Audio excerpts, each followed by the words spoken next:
Hello, everyone, and welcome to the last section of our ACT Prep webinar series. This is going to be the ACT Boot Camp. So you've gotten information on what the ACT is, gotten information on how best to prepare for the ACT. Now I'm going to recap all of that information and then have a few questions to help you better prepare for taking the actual ACT. So we will go ahead and get started. I can get this to move forward. There we go. So again, what you're going to learn in this webinar, you're going to get a basic understanding of free ACT preparation resources, some study tips that you can use, how to increase test performance. We're also going to explore some test strategies that you can use for each section. And then we're going to go over some practice questions and examples. So again, what is the ACT? It is a standardized test that universities and colleges use to admit students into their respective colleges and universities. It was first offered as an alternative to the SAT, which again, we were going to be doing a SAT webinar series if you're interested in taking that test. But it's comprised of 4 sections: the English section, mathematics, reading, science, and then the optional writing section if you choose to take that. So how can you be successful when taking the ACT? Brady mentioned this in our last recording, but some of the things to keep in mind. Keep calm and carry on. Relaxation is key. The more anxious you are going forward and taking the test, that will not be conducive. You're going to start forgetting information, freaking out. So just be as relaxed as you can. Take deep breaths. You'll be able to get through it just fine. Don't be a zombie. Make sure that you eat a really good breakfast and get a good amount of sleep before you actually take the test, because you don't want to be falling asleep during this 3-hour and 15-minute test. Stay positive as well. A negative mindset, that's only going to hinder you. So keep positive.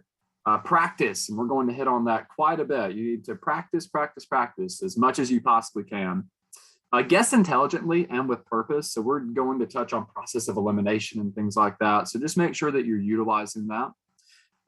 Do mark up the test booklet. So you do have access to that if you need to make a few marks there. And then don't be a statue. So when you have breaks, make sure that you're stretching out and you're not getting so stiff, because that's going to lead to the negative outlook. That's going to, kind of go with the being a zombie, getting all stiff. So when you have the breaks, make sure that you utilize them.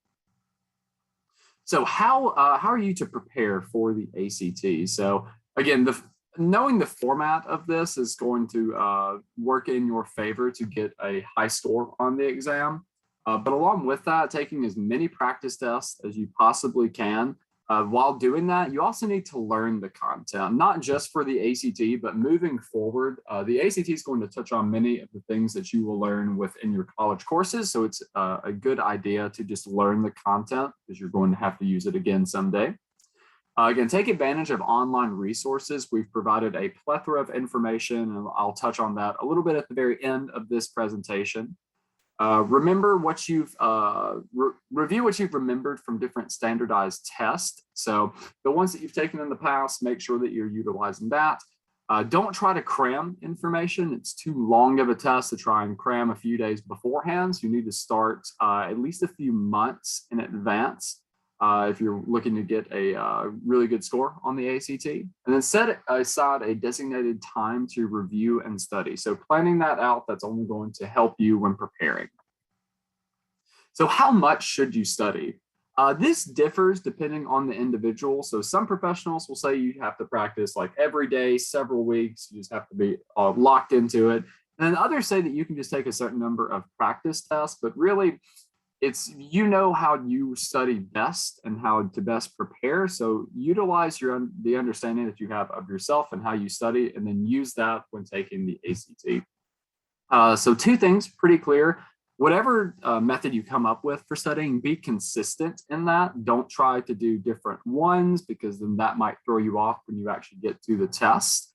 And then again, cramming will not work. So do not do that. Take as much time as you need beforehand to make sure that you are ready to go and take this test. All right, so some study tips. Best learning happens when you think in detail about the new material. And the processing of thinking in detail, it's going to weave all different types of new information into what you already know. So that's going to help you if you need to use that information in whatever section that you need it. few more things here.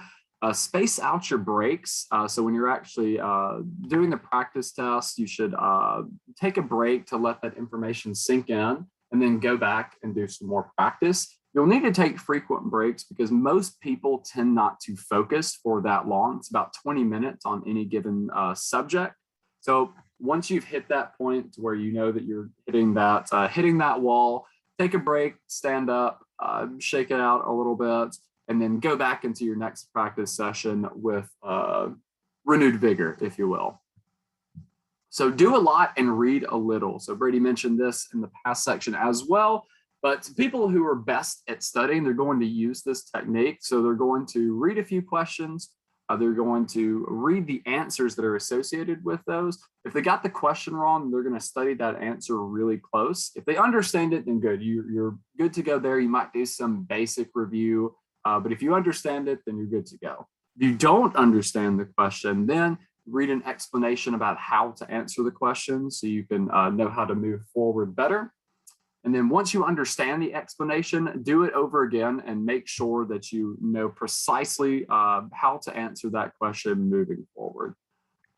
Success in studying is about diving in. You can read a lot of information and not retain it, just skimming through it. But if you dive into the information, again, that's only going to be beneficial to you. And then teaching others. This requires you to know the information that you are being tested on. You have to know it extremely well if you're going to teach others. And so while you're teaching, you may suddenly realize that there's something that you had an issue on, but moving forward and teaching, you're able to understand it better than you ever were just by studying on your own. Or you could find a faster way to reach an answer. You could find a better way to find an answer. So you can either teach what's on the test, something like this. You could calculate the perimeter of a square. You could teach someone a different grammatical rule. With the science section, you can teach someone how to best look at data. A lot of different things you can teach people there. And again, you can teach specific techniques as well. These would just be test taking techniques if you need to focus on the speed at which you actually answer questions or the accuracy on a specific type of question. All of these would be really good things to teach others. And then reflecting. So this is a good idea for this is to have a journal, a specific ACT journal that you have after all of your sessions, but you should always reflect on what you've learned at the end of each of these study sessions so that you know that you have all the information down for sure. And again, take a few minutes to summarize what you did and the specific things that you mastered. And so just jot down in your journal, like I studied math for however amount of time that you did, and then go from there. You can write a paragraph or two, make a list, completely up to you how you want to do that, but having the journal is only going to be beneficial to you. Again, it's not only going to help with cementing the knowledge, but it's going to give you a good reminder of things to review in study sessions. So if you had issues with a particular section, you can look in your journal and say, oh, okay, I have that. I need to focus on that as well as whatever section is coming afterwards. All right, so we're going to get down into the actual ACT breakdown of the different sections here. So the English section. So what you can find within this, there's going to be around 5 different passages. However, skipping around strategically, which in some sections works best, in English, it doesn't work as well because a lot of times the question coming after the one you are currently on could deal with that previous question. So some of the questions are related to each other. So it's best just to go straight down through this section. But practice pacing yourself and answering questions as you go. Timing yourself is important because there are a lot more questions as opposed to the time that you are given with that. Make sure that you're really good with reading the different passages that you might have. And again, answer all the questions. Don't leave anything blank. And again, that's going to be a review of the different things that you can expect to see on the English section: grammar, usage, mechanics, and rhetorical skills. So in order to do well, you're going to need to know the formal rules of English language. Usually the one that gets people is grammar. So if you need to review your grammatical lessons, make sure that you go through and do that. But it also will touch on punctuation and usage rules. There's usually about 40 questions within usage and mechanics. With rhetorical skills, about 35 questions. So yeah, that's what you can look forward to there. All right, so the first step with each question, you need to eliminate all answers you know to be incorrect. So this is going to be the process of elimination, which can be used for all of the other sections. But this is going to help you narrow down the list, and the shorter the list that you have, the more likely you are to get the correct answer. And if you have to guess, this is going to help with the statistical advantage, give you a statistical advantage. So some tips and tricks you can use on the English section. So quietly reading the sentence aloud, this can help with grammatical errors because sometimes they are more easily heard when you read them as opposed to just looking at them on paper. You shouldn't blindly guess because a lot of the answers will be obviously wrong, so you can just eliminate those. When you're eliminating some answers, when you eliminate those answers, again, it's only going to increase the statistical chance you get that question right. You should assume that everything that is not underlined is correct. Trust your ear, but definitely verify the ACT. It tries to trick you and may give you an answer that sounds right, but that answer is in fact not. So make sure that you're up to date with grammatical rules so you can look out for those. And again, remember that you're looking for grammatically correct answers. So avoid choices that sound colloquial, which is like local stuff, texting language, that's always going to be wrong for true grammatical things, even if they're commonly used in casual conversation. Good one in Alabama, ain't is not a word. So if anything has that, you can automatically know that that is incorrect. And so this is going to be the sample question here. So if you would like to take some time, you can pause the video right here, answer this question, then we'll move on to the actual answer. All right, and so if you chose answer A, then you got the correct answer right there. All right, now that we are done with the English section, we are going to move to the mathematics breakdown. So the math section is going to be 60 questions within 60 minutes. So ideally a minute per question, but you're going to cover a lot of different areas within mathematics. This can be arithmetic, algebra, this is geometry, this is also trigonometry as well. So if you are taking the ACT and you haven't had a trigonometry class, make sure that you are up to date on some of the trigonometrical functions. There we go. Make sure that the calculator that you use is approved. And then the ACT mathematics test, it's going to assess the skills students typically acquire through courses through the 11th grade. So again, if you are not in the 11th grade and haven't touched on trigonometry, make sure that you review that.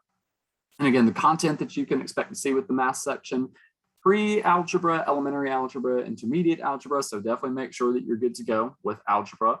Then some geometry, coordinate geometry, as well as plane geometry. And then you're going to touch on elementary trigonometry. So continuing on, the math section test, it's relatively simple math concepts and they're presented usually in obscure ways. So below, this is going to list a breakdown of some of the questions you can expect to see on the math section, though the number of questions within these may change, but this is a general breakdown. So within the 33 algebra questions, you can expect to see a manipulation of fractions and decimals, linear equations, exponents, roots, quadratics, things of that nature. Within geometry, plane geometry questions based on angles, shapes, so make sure you're good there. Then coordinate geometry with slope, graphing, midpoint, all of that. And then when touching on trigonometry, these are going to be your sine, your cosine, tangent, trigonometric identities, trigonometric functions, things like that. So make sure that you are up to date with all that information. So math strategy, one of the most important things that you can do within the mathematics section is getting familiar with your calculator. So you don't want to go the day before to Walmart and just buy whatever type of calculator and think that it's going to be okay. The calculator that you use for this test, you want to be very familiar with. Make sure that you check it for fresh batteries. That's the worst thing to happen right in the middle of the math test is your calculator to go out, and perhaps they'll be able to provide another calculator, but I would not bet on it. So just make sure that you are checking that. When you do your practice test, make sure that you're doing the practice test with the calculator that you're going to use because that's going to get you familiar with that. And then don't rely on the memory function that may or may not come with your calculator. So a few more quick facts about the math section in general. The easier questions will tend to come at the beginning, and the difficult questions are going to be at the very end. So the definition of that, an easy math question will usually take you less than a minute to complete. Medium math question, maybe a bit longer, right around the minute, maybe a bit over. And then a hard math question, excuse me, this is going to take longer than a minute, possibly even several minutes. These are general guidelines. So you may see a difficult math question that's in the middle of the section. There may be an easy one towards the end. Again, it's just a general guide to what you can expect. And it could also mean that there's an additional step, such as a conversion to complete before solving the problem. So some tips and tricks that you can use on the mathematics section. Identify what your strengths and weaknesses are early so that you can focus, especially within your practice sessions, you can focus on the weaknesses that you identify there. Avoid doing math when you can. There's a difference between getting the mathematically correct answer and then figuring out just enough to eliminate some of the answers and circle the correct one. So if you know that there are just some answers that are egregiously wrong, you can eliminate those and it will help the process of elimination. Break down word problems. Remember, word problems, it's just regular math. They just try to trick you with English words. So make sure that you're getting all the information that you need from word problems. Pace yourself as well. It's the longest section in regard to how much time you have. So make sure that you're not just burning out when you're doing the math section. Make sure that you're not taking too long on some questions because you only have 60 minutes for the 60 questions. And then wear a watch. So Brady mentioned this in our last section, or our last session, I should say. But yes, you should wear a watch, make sure that it doesn't make any noise, but this is going to help you when looking for the time and going forward on the test. Continuing on with some of the tips and tricks. So again, the answers on the ACT math section, usually ordered least to greatest or greatest to least. And so this means you should always start with answer choice C. If it isn't the right answer, you should eliminate some other answers as well. For example, if C is too small, order of answers is from least to greatest. You know that D and E has to be the right answer. You can go forward there. Scratch paper. So if you have access to scratch paper, which I believe it is provided for the ACT section, make sure that you are definitely using that. So if you need to write down equations to use, you have that access to that, label diagrams and draw pictures if you need to. And you can also use it to simplify algebraic expressions, a lot of different uses. Make sure that you're utilizing the scratch paper. And then take 2 passes on the math test. So you can start with question 1, you can work your way forward. The ones that are easy, you can answer those. And if something is too difficult or time consuming, skip over it, get to the very end of the test. Once you've done that, then you will go back through and then spend a bit more time on the harder questions. Ideally, you'll have a lot more time to utilize for those questions. All right, and so this is our mathematics sample question. So I will leave this up second. If you want to pause the video right now to answer this question, you can go ahead and do so.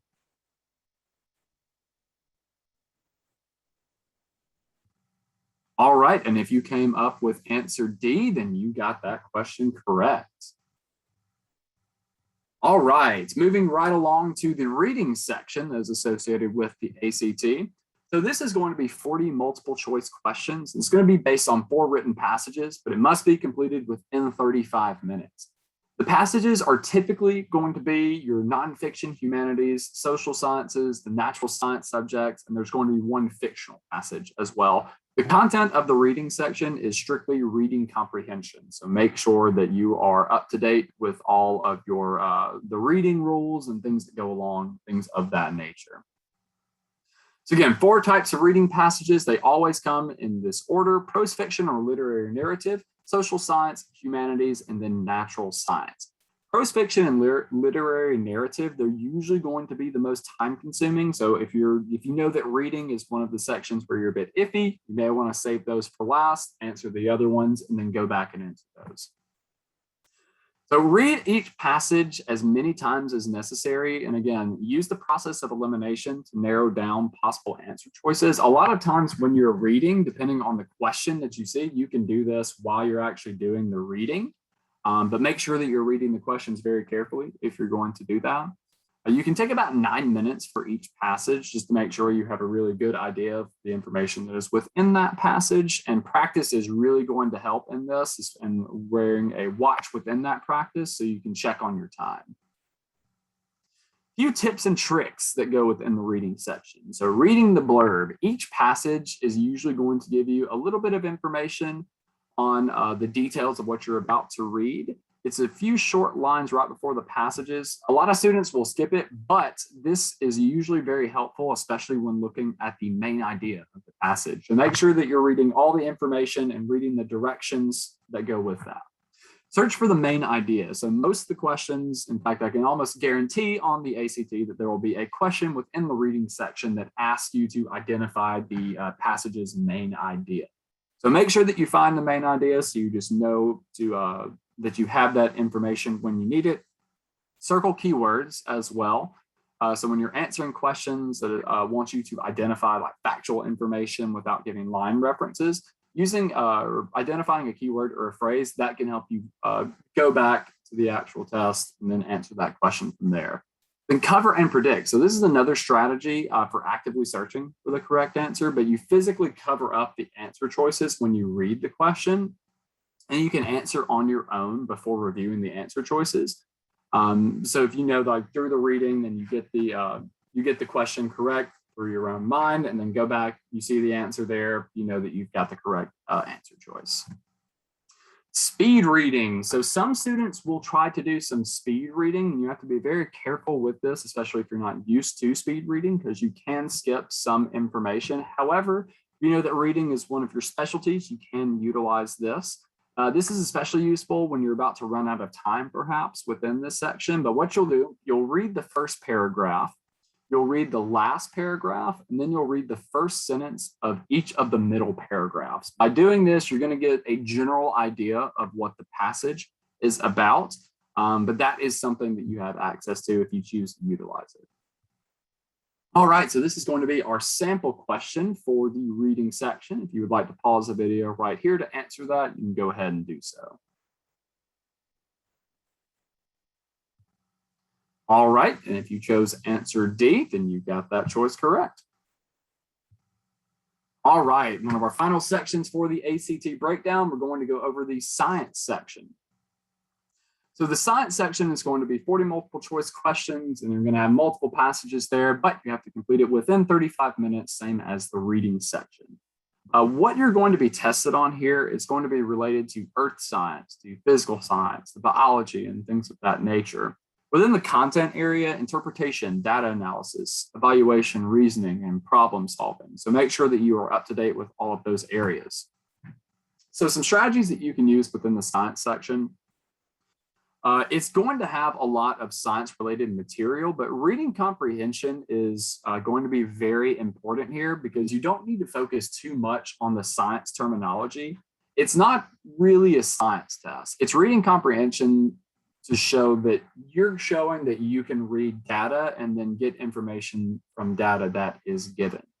But a lot of times students will struggle with time management on this section because they will get wrapped up in different science terminology, or they will get lost within data charts and things like that. So just keep all of these things in mind.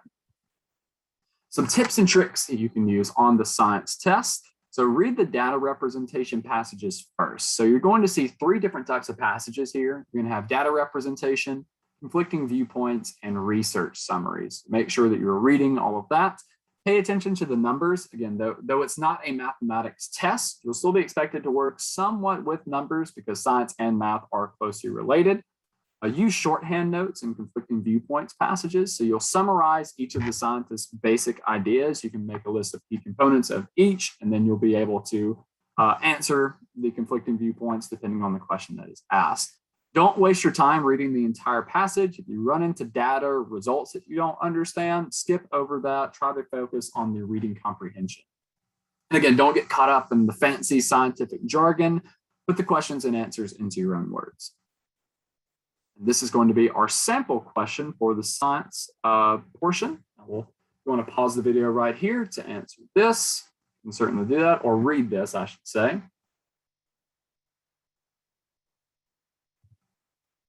All right, and so this is going to be our sample question for the science section. And now if you want to pause the video to answer this, you can certainly do that.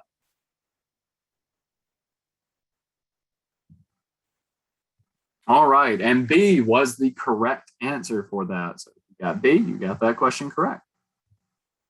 All right, and so this is going to be a little recap of some of the ACT prep that we have. Definitely check us out at uwa.edu, and this is going to be /ACT prep. We're going to have all the information that you need to utilize online resources. If you want to review more of the webinars that we have done, this is where they're going to be located. So definitely check out the stuff that we have there. All right, and with that, we have concluded the ACT webinar series. So thank you all so much for joining. If there are any questions moving forward or you need to get in touch with us, please do. We're at uwa.edu. If you need to give us a call, we are always there to help you. We hope that you join us for the SAT webinar series, which should be up very soon. Thank you all so much for joining. Hope you have a good one.